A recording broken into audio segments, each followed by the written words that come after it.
हरे कृष्णा माता ji. Hare Krishna. Welcome you all in the class. हम श्री प्रभुपाद की मुकुंद माला श्रोत ग्रंथ पढ़ रहे हैं, श्लोका नंबर 7। तो जैसा हमने बताया कि बहुत ही अच्छी बुक है, तो आप लोग जरूर पढ़ते रहिएगा और काफी कुछ सीखने को आप लोगों को मिलेगा। ओके, तो आज हम श्लोका नंबर 7 शुरू करने से पहले मंगलाचरण कर लेते हैं।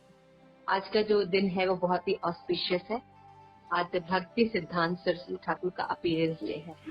भक्ति सिद्धांत सरस्वती ठाकुर श्री प्रभुपाद की गुरु महाराज और बहुत ही वैष्णव ऐसे हैं जो कि आज जो हमारे पास मध्व गौड़ संप्रदाय है, ब्रह्म गौड़िया संप्रदाय, उनको स्टैब्लिश करने में भक्ति सिद्धांत सरस्वती ठाकुर का बहुत ही बड़ा हाथ रहा है।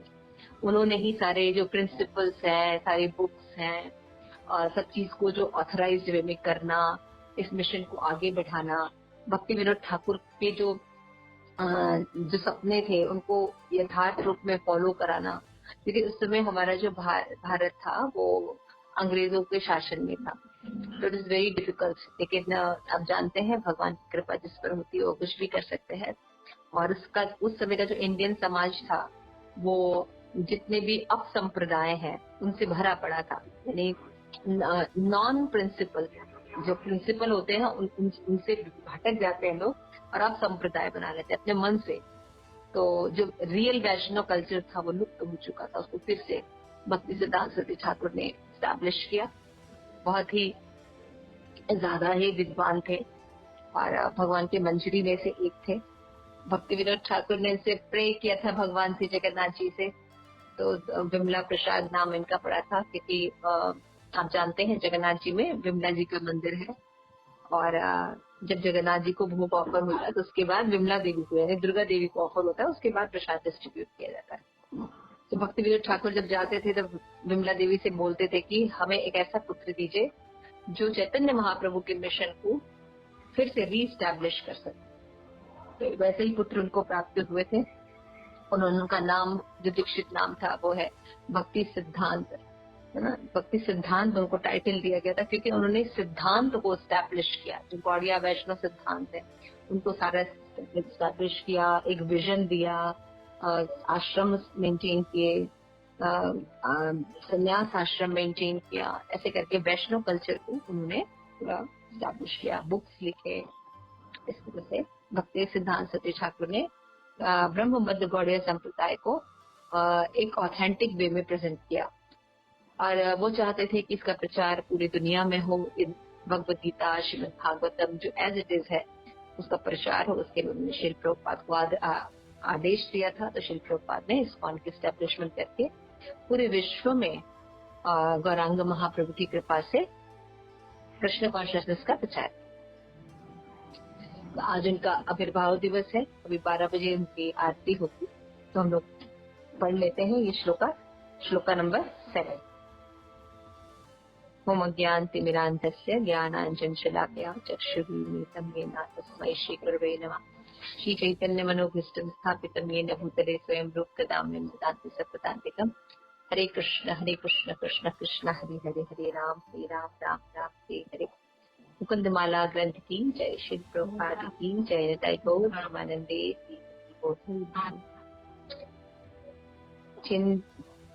चिन्तयामि हरिमेव सन्ततम्, मन्दहासमुदित आन अम्बुजम्, नन्दगोपतनय परात परम्, नारदादि मुनिवृन्द वन्दितम्।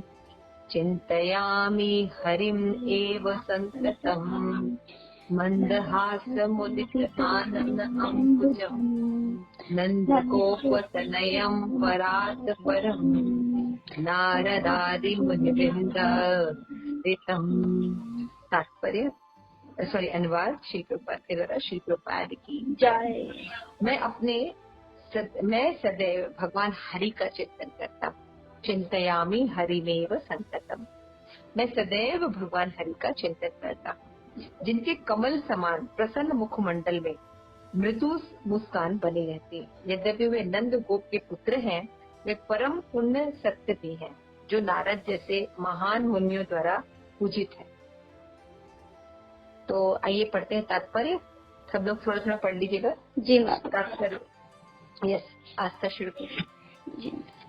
तात्पर्य, जो जो राजा कुलशेखर भगवान का चिंतन करते हैं और उनकी प्रसन्नता का स्मरण करते हैं, त्यों त्यों राजा स्वयं भी प्रसन्न होते हैं।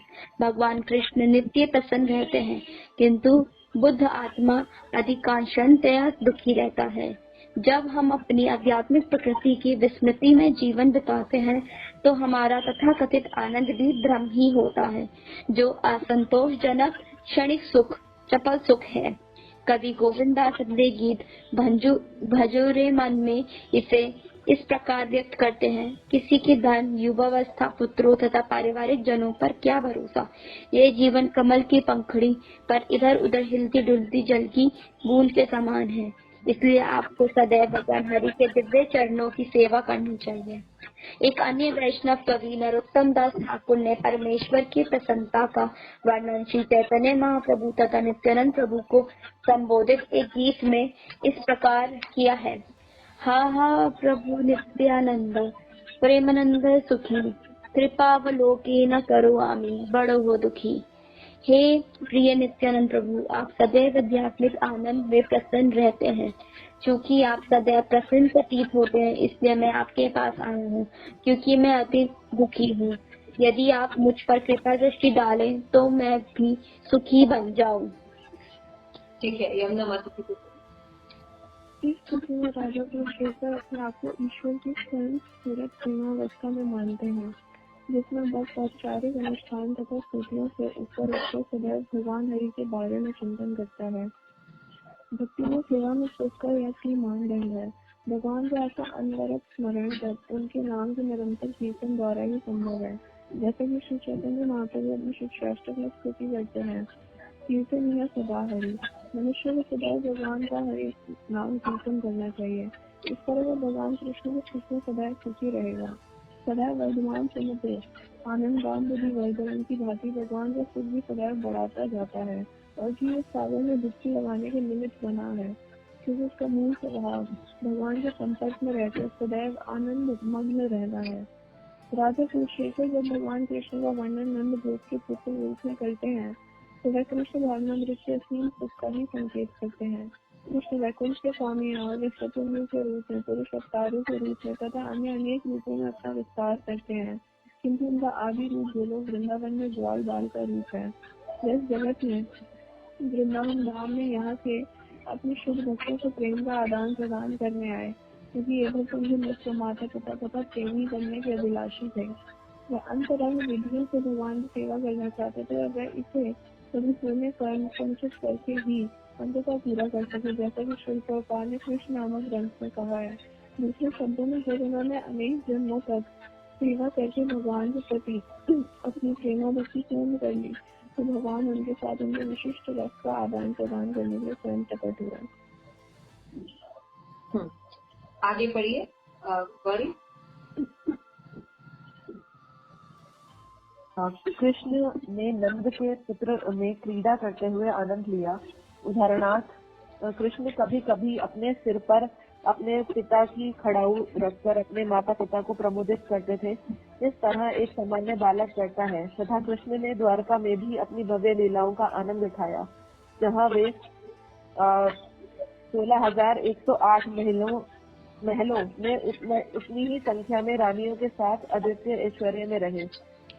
एक बार नारद मुनि द्वारका में भगवान से भेंट करने गए, तो उन्होंने उन्हें अपने अनेक महलों में विविध लीलाओं में संलग्न देखा। उस समय नारद विस्मित हो गए और उन्हें समस्त ऐश्वर्यों के स्रोत कहकर उनका बखान किया। वृंदावन के सीधे साधे ग्राम में भगवान की मोहक मधुर लीलाओं तथा द्वारका में उनकी भव्य ऐश्वर्यमयी लीलाओं के मध्य कोई विरोधाभास नहीं है। उनकी समस्त लीलाएं सुखों के सागर है, और जो भी भक्त उनकी बहुविध लीलाओं में से किसी के बारे में सदैव चिंतन कर सकता है, वह उसी सागर में डुबकी लगाता है। यहाँ तक कि यदि इस जगत में कोई व्यक्ति सदैव भगवान का चिंतन करे, तो वह समस्त भौतिक कष्टों को भूल जाएगा और आध्यात्मिक धाम में प्रवेश करेगा। Okay, very nice, thank you so much for reading. तो देखिए कितना सुंदर ये प्रस्तुत है, और इसमें श्री प्रभुपाद जो है अपना बता रहे हैं कि किस तरह राजा कुलशेखर जो है वो भगवान से प्रार्थना करते हैं कि भगवान हरि का चिंतन करते हैं। मतलब वो राजा कुलशेखर करेंगे, हे भगवान आप मुझे ऐसी शक्ति दीजिए कि मैं हर पल आपका चिंतन कर सकूं। और कैसे चिंतन कर सकूं, तो अब वो भगवान की जो अंग अंग प्रसंग है उनका वर्णन कर रहे हैं कि जिनके कमल समान प्रसन्न मुख है। भगवान सदैव प्रसन्न रहते हैं ना, जबकि मटेरियल वर्ल्ड में हम लोग कितने दुखी रहते हैं ना, ये टेंशन, वो टेंशन, जब ये दुख एक साथ कई दुख तो हम सदैव जो है प्रसन्न नहीं रहते। लेकिन भगवान अगर युद्ध भी लड़ रहे होते हैं, कुछ भी कर रहे होते हैं, भगवान सदैव प्रसन्न रहते हैं। और कैसे हैं भगवान की मुस्कान कैसी रहती है, मृदु मृदु होती है, मतलब बहुत ही हल्की सी मुस्कान होती है और वेरी वेरी डिलाइट टू सी भगवान को मुस्कुराता देखे। एक जो सर्वेंट है ना, भगवान के जो सेवा में लगा हुआ है, एक जो दास लगा हुआ है, तो दास का सबसे जो सेटिस्फेक्शन लेवल होता है वो क्या होता है कि उसका मालिक जो है उससे प्रसन्न रहे, है ना। जब उनका मालिक उनसे प्रसन्न रहता है तो दास को बहुत अच्छा लगता है, जो अच्छे दास होते हैं। तो भगवान के जो सर्वेंट होते हैं वो बहुत प्रसन्न होते हैं जब भगवान को वो प्रसन्न देखते हैं। तो जो भगवान का जो मृदु मृदु मुस्कान वाला जो भगवान की छवि है, ये भक्तों को अत्यंत प्रिय लगती है। और जो उनका जितने दुख है उनको सब भूल जाते हैं, भगवान को मृदु हास पर वो फूकते रहते हैं। और कैसे बोल रहे हैं, ये जो मृदु हास है भगवान का, जो हल्के हंसते हुए भगवान का जो मुख है, श्रीमती राधा रानी का, गौर निताई का, जगन्नाथ बलदेव सुभद्रा, गौर निताई, जो भी डीटीज आप ले लीजिए, भगवान का जो हल्का सा मुस्कुराता वो चेहरा है, ये जो है ये चिंतन का विषय है। क्योंकि ब्रिटिश जगत में हमें याद है कि ये टेंशन वो टेंशन, हमें उस व्यक्ति की ही बात बार बार दिमाग में आती है। तो हमें भगवान से प्रे करना चाहिए राजा कुलशेखर की तरह कि भगवान कोई भी परिस्थिति हो, मैं वापस अपना कंसंट्रेशन हरे कृष्ण कृष्ण कृष्ण हरे हरे, हरे राम राम राम हरे हरे में कर सकते। जैसे भी कोई नंद गोप के पुत्र है, अगेन भगवान की एक क्वालिटी बता रहे हैं कि कृष्ण कैसे हैं, नंद के पुत्र, और वो कैसे हैं, नेक्स्ट क्वालिटी परम पूर्ण सत्य है, एब्सोल्यूट पर्सनालिटी ऑफ गॉड है, इज एब्सोल्यूट ट्रूथ, परम सत्य है। और सत्य कैसे है, पूर्ण रूप से सत्य है भगवान, है ना। और नेक्स्ट क्वालिटी भगवान की क्या है कि जितने बड़े बड़े ऋषि मुनि हैं, जिनके नाम हम सुनते हैं, जैसे नारद हैं और भी ऋषि मुनि हैं, वो उनकी महिमा का गान करते हैं, उनका पूजन करते हैं। तो ऐसे भगवान का चिंतन, जिनको बड़े बड़े ट्रांसडेंटलिस्ट जो हैं, जो साधुगण हैं, वो भगवान की सेवा करते हैं, पूजा करते हैं, ऐसे भगवान का चिंतन मेरे हृदय में भी आना। तो ऐसी प्रार्थना करनी चाहिए। क्यों कि जब भगवान का हमें चिंतन रहता है तो भगवान हमारे साथ रहते हैं और भगवान हमारा पक्ष लेते हैं। और फिर क्या करते हैं, अगर हम किसी भी बिवाइडर स्टेज में हैं और हम भगवान का स्मरण करते हैं तो भगवान जो है उस दुख का एहसास हटा देते हैं और जीव को अपना माधुर्य देकर, अपना चिंतन देकर उसको प्रसन्नचित करते हैं ना। तो this is the main purpose. इसीलिए राजा कुलशेखर कह रहे हैं कि भगवान आप मुझे ऐसा वरदान दीजिए कि मैं हमेशा आपका चिंतन कर सकूं। तो राजा कुलशेखर फर्स्ट पैराग्राफ में कह रहे हैं कि भगवान का चिंतन करना और प्रसन्न का स्मरण करते हैं, क्योंकि राजा स्वयं भी प्रसन्न होते हैं। मैंने बोला ना कि जब हम एक सर्वेंट जो है वो भगवान को देखते हैं, अपने मालिक को देखते हैं कि वो कार्यों से प्रसन्न है, तो सर्वेंट भी जो है वो सेटिस्फाइड फील करता है। इसी तरह जब भगवान को प्रसन्न देखते हैं तो राजा जो है, उनके भक्त हैं, वो भी उनको देखकर प्रसन्न होते हैं। और भगवान कैसे प्रसन्न रहते हैं, नित्य पर। लेकिन बद्ध आत्मा जो है, हम लोग जो है, कंडीशन सोल जो है, हम जो इस मटेरियल जगत में रहते हैं, तो हमें बहुत से दुख रहते हैं, हम हमेशा प्रसन्न नहीं रहते। तब क्या होता है, हम अपनी आध्यात्मिक प्रकृति की विस्मृति में जीवन बिताते हैं, तो हमारा आनंद जो है भ्रमित होता है। और कैसा होता है, चपल सुख में लगा रहता है, असंतोष। तो कृष्णदास कविराज बहुत सुंदर भजन गाते हैं इसी से कि भजहु रे मन श्री नंद नंदन अभय चरण अरविंद। तो हे मन भगवान का चिंतन करो, भगवान का नाम लो, ऐसा बोलते हैं। तो ये जीवन जो है कैसा है, टलमल, कभी भी कुछ भी हो सकता है ना। तो इसलिए भगवान हरि के दिव्य सेवा का स्मरण करें। एक अन्य वैष्णव जो नरोत्तम दास ठाकुर है, उन्होंने भी कहा है कि हाँ हाँ प्रभु नित्यानंद प्रेमानंद सुखी, है ना, कृपा अवलोकन करो आमी बड़ो दुखी, श्री कृष्ण चैतन्य प्रभु दया करो मोरे, है ना।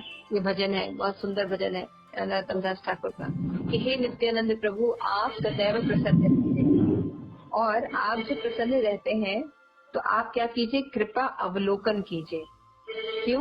क्योंकि मैं बहुत दुखी हूँ, और आप जब दुखी रहेंगे,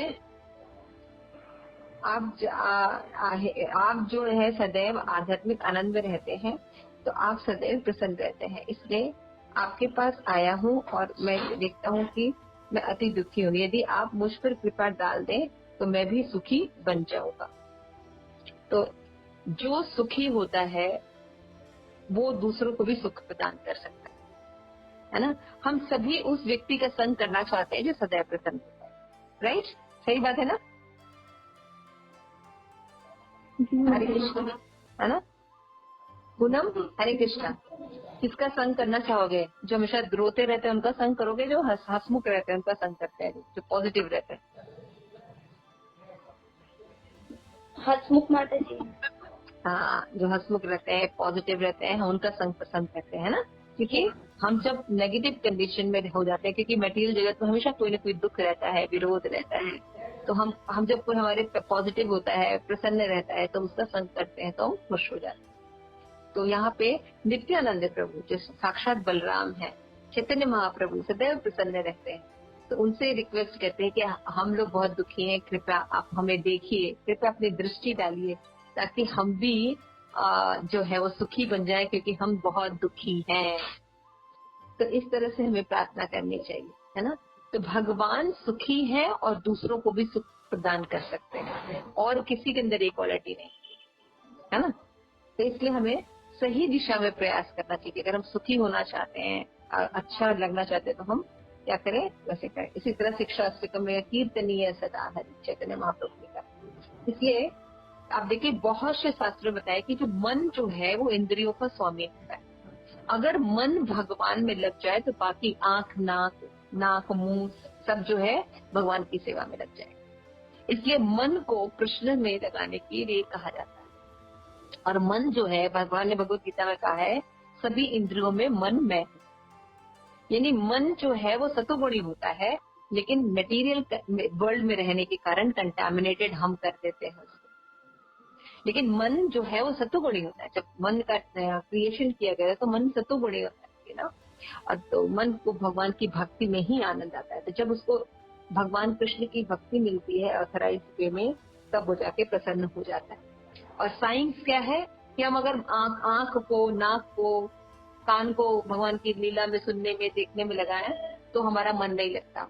लेकिन जब हम अपने मन को लगाते हैं तो बाकी इंद्रियां भी उसमें इन्वॉल्व रहती है। जैसे हम पढ़ रहे हैं, है ना, तो जबकि हमको आंख से पढ़ना है, मुंह से बोलना है ना, लेकिन अगर हमारा मन लगेगा हम सारी चीजों को बहुत अच्छे से देख सकते हैं, है ना।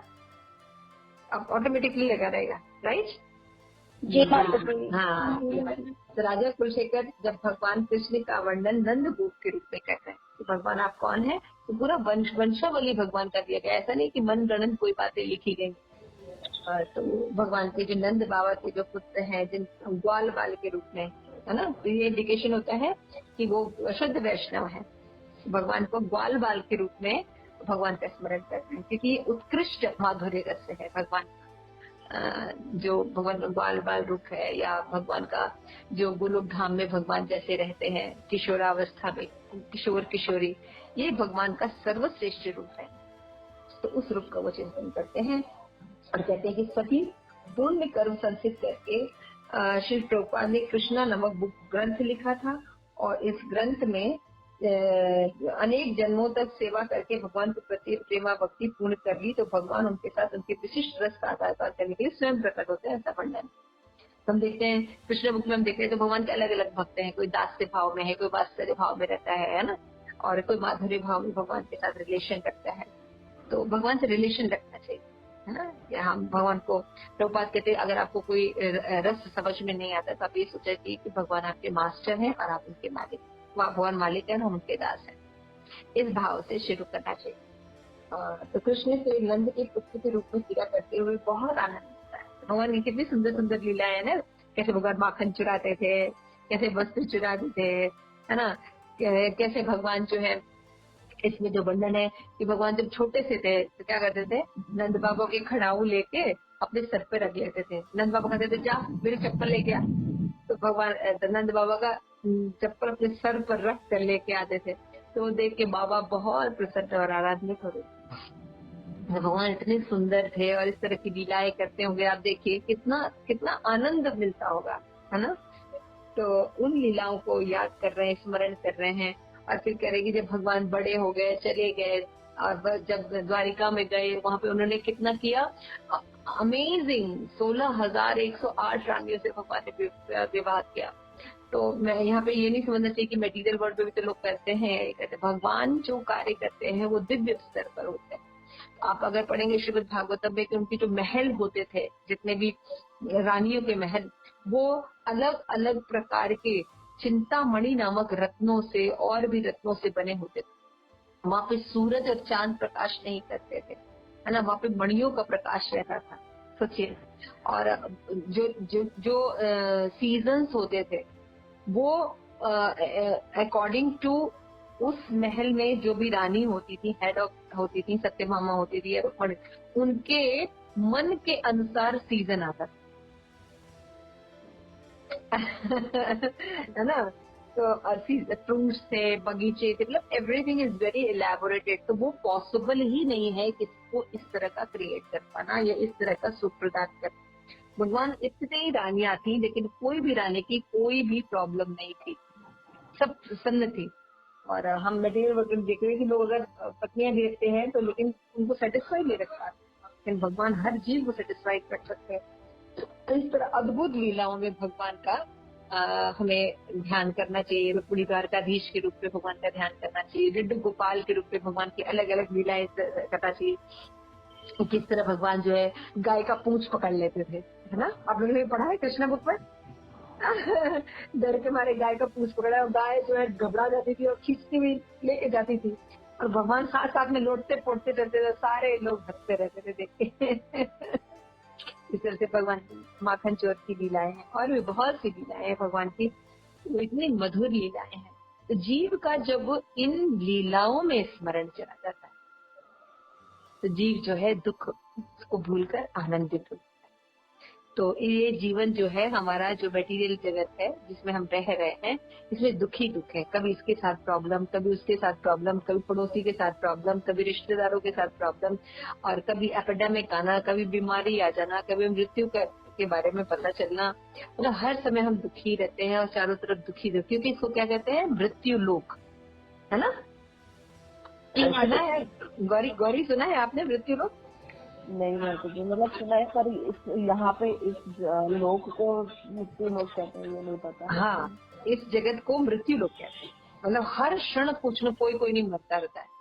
एनिमल्स है, लिविंग बींग्स है, यहाँ पे मरते ही रहते हैं लोग और कोई काम नहीं, इसलिए इसको मृत्यु लोक कहा जाता है। तो पदम पदम विपदाम शास्त्र कहते हैं श्रीमद् भागवतम की, हर पद पर महान विपदाएं हैं, एक के बाद दूसरी लाइन में लगा के खड़े, और उसमें हम जो है मैरी गो राउंड करना चाहते हैं हम प्रसन्न होना चाहते हैं, ये प्रसन्न लेंगे, ये प्रसन्न हो जाएंगे, अरे कुछ नहीं होगा।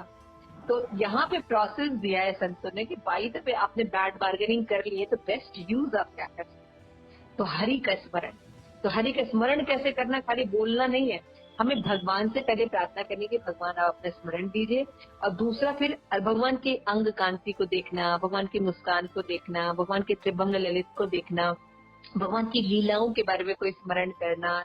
इन सब बातों पे जब कंसंट्रेट करते हैं अपना मन, तो बाकी जो इंद्रियां हैं वो अपने आप भगवान की सेवा में लग जाती है।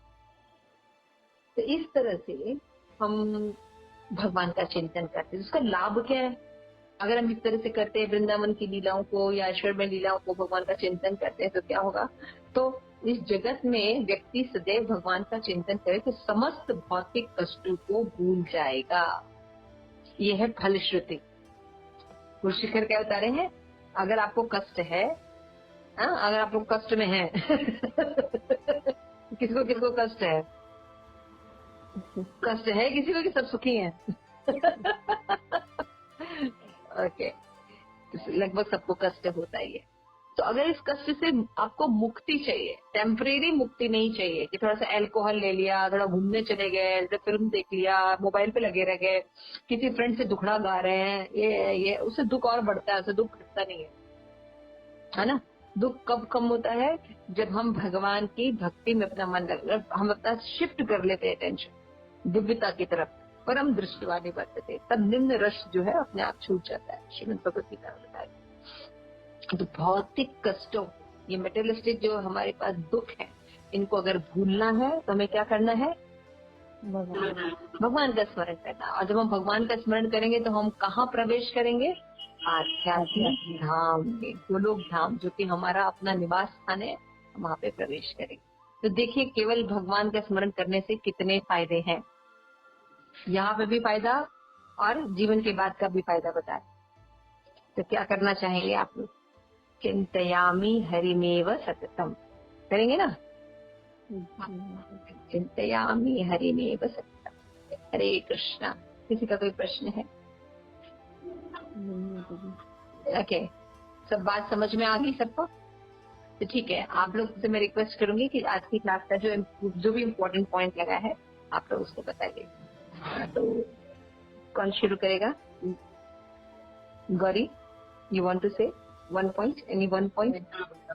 जी जी, मुझे जो सबसे ज्यादा बात समझ में आई वो ये समझ में आई कि इस जगत में मतलब हम कुछ भी करने की कोशिश कर लें, पर जैसे कि जो ये है क्या कहते हैं, जो नरेंद्र दास ठाकुर है, उन्होंने जो प्रेयर करी थी नित्यानंद प्रभु से कि मतलब मैं कृपा अवलोकन, हाँ, कि मतलब मैं हमेशा जो है वो दुखी प्रतीत होता हूँ, और जब मैं आपको देखता हूँ तो आप हमेशा खुश रहते हैं, तो अगर आपकी थोड़ी सी भी कृपा दृष्टि मुझ पे रहेगी तो मैं भी सुखी बन जाऊंगा।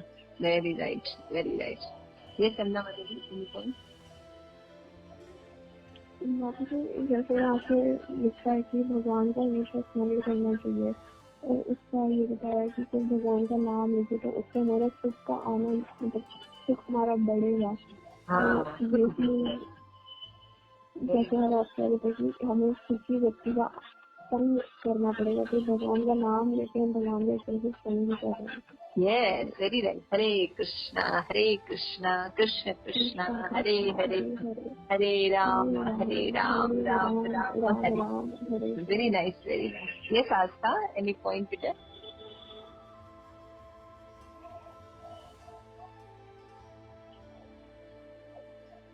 हरे Krishna, Astha, are you there?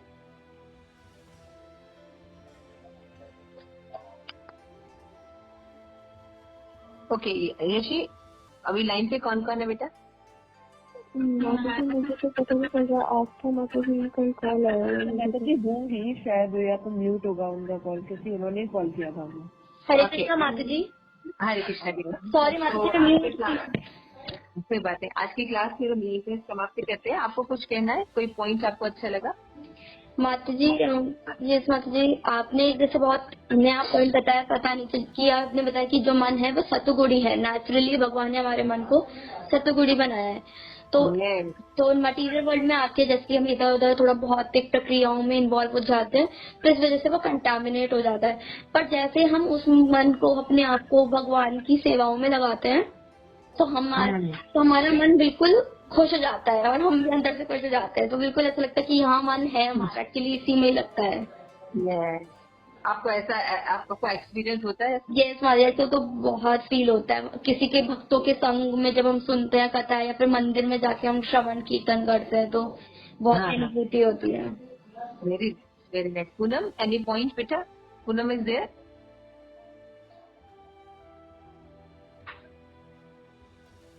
Okay, no problem. तो आज का जो श्लोक है बहुत ही सुंदर है, तो आप लोग भी क्या कीजिए, चिंतयामी हरिमेव सततम। अनादा पूजेकर हमें डोज दे रहे हैं, औषधि बता रहे हैं कि अगर हमें भौतिक कष्टों से दूरना है और भगवान के धाम में जाना है तो हमें भगवान के नाम का चिंतन करना पड़ेगा। तो जितने भी दुख